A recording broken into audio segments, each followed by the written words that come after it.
Assalamualaikum warahmatullahi wabarakatuh.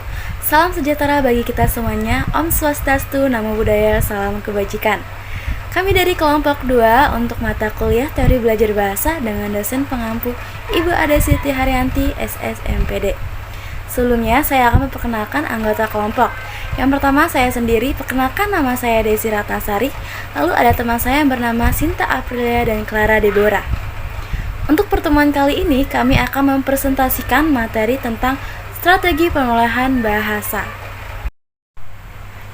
Perolehan bahasa pertama atau B1 terjadi bila anak yang sejak semula tanpa bahasa, kini telah memperoleh satu bahasa. Pada masa perolehan bahasa, anak lebih mengarah pada fungsi komunikasi daripada bentuk bahasanya. Strategi perolehan bahasa ada 4, yaitu meniru, produktivitas, umpan balik, dan prinsip operasi. Yang pertama ada strategi meniru. Strategi meniru ini dikenal dengan 3M, yaitu meniru, mengolah, dan mengembangkan. Contohnya seperti yang terdapat pada gambar di samping. Di dalam gambar tersebut memperlihatkan ibu dan anak, yang dimana anak tersebut mengikuti perilaku sang ibu. Jadi bisa kita lihat dalam strategi ini, meniru merupakan strategi pembelajaran yang menciptakan kegiatan belajar yang menyenangkan dengan adanya proses copy the master. Model yang ditiru ini tidak hanya terbatas pada peniruan lateral saja, tetapi ada tahapan perbaikan.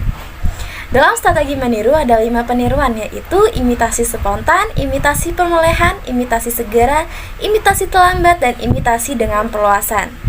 Materi selanjutnya akan dibawakan oleh teman saya yang bernama Sinta Aprilia.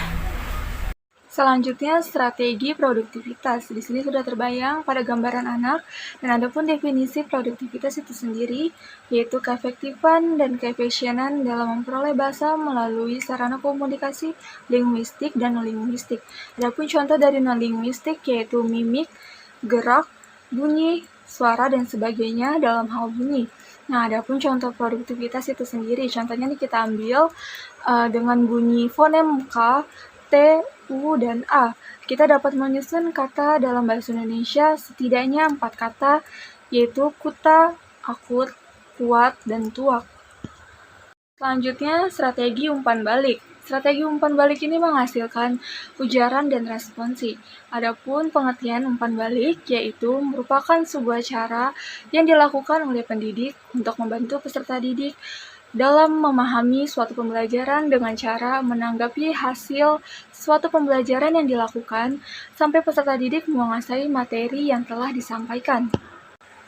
Nah, dengan strategi ini, anak-anak dihadapkan pada pedoman hasilkan ujaran dan lihatlah bagaimana orang lain memberi responsi.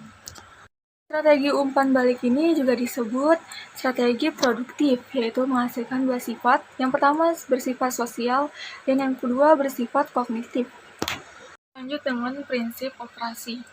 Nah, dalam strategi ini, anak dikenalkan dengan pedoman gunakan beberapa prinsip operasi umum untuk memikirkan serta menetapkan bahasa. Nah, di sini anak-anak sebagai pemerhati dan pemakai aktif pola-pola dalam pemerolehan bahasa.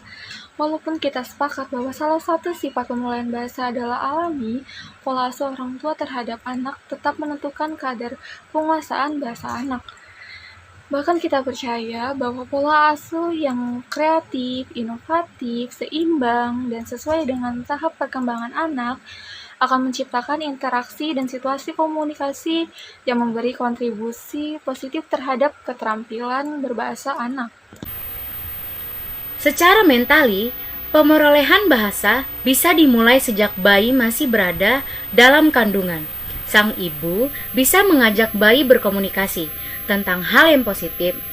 Kontak batin antara ibu dan janin akan tercipta dengan baik bila kondisi psikis ibu dalam keadaan stabil.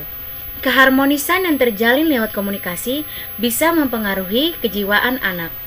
Menurut Yudi Brata pada tahun 1998, halaman 72 sampai dengan 73, perkembangan pemerolehan bahasa pada anak sangat berhubungan dengan kematangan neuromuskularnya, yang kemudian dipengaruhi oleh stimulus yang diperolehnya setiap hari. Pada awal kelahirannya, anak belum dapat membalas stimulus yang berasal dari manusia. Seiring dengan berfungsinya alat artikulasi yakni ketika anak sudah mulai berceloteh dengan bunyi bilabial. Sesuai dengan nalurinya, anak senantiasa ingin mengetahui segala hal dan mencoba sesuatu yang baru.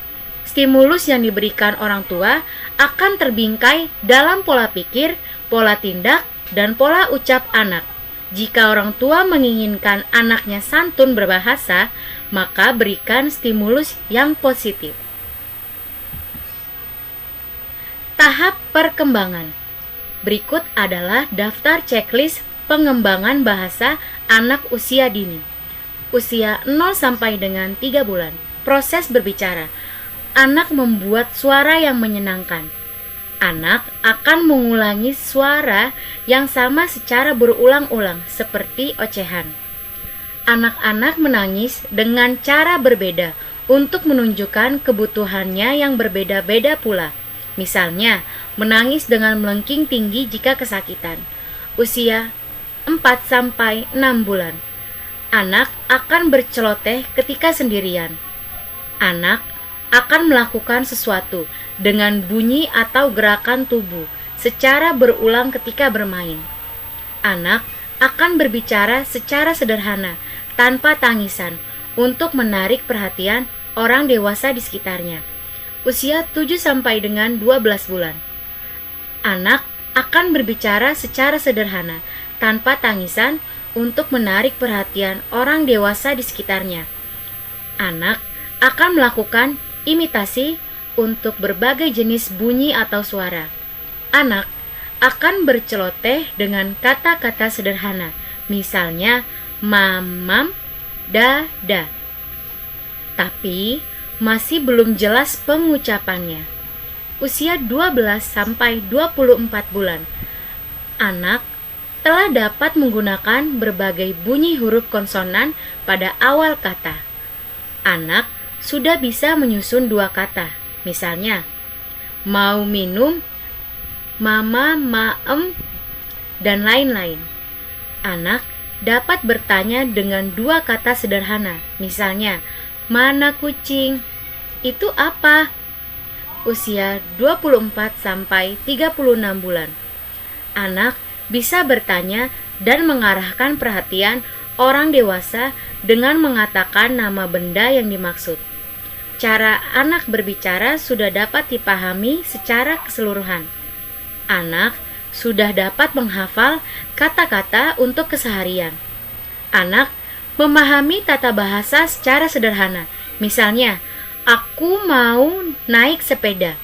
Usia 4 sampai dengan 6 tahun. Anak sudah bisa menggunakan kata-kata secara lebih rumit. Misalnya, ibu, aku lebih suka baju yang berwarna merah, yang hijau tidak bagus. Sekian dari kelompok 2.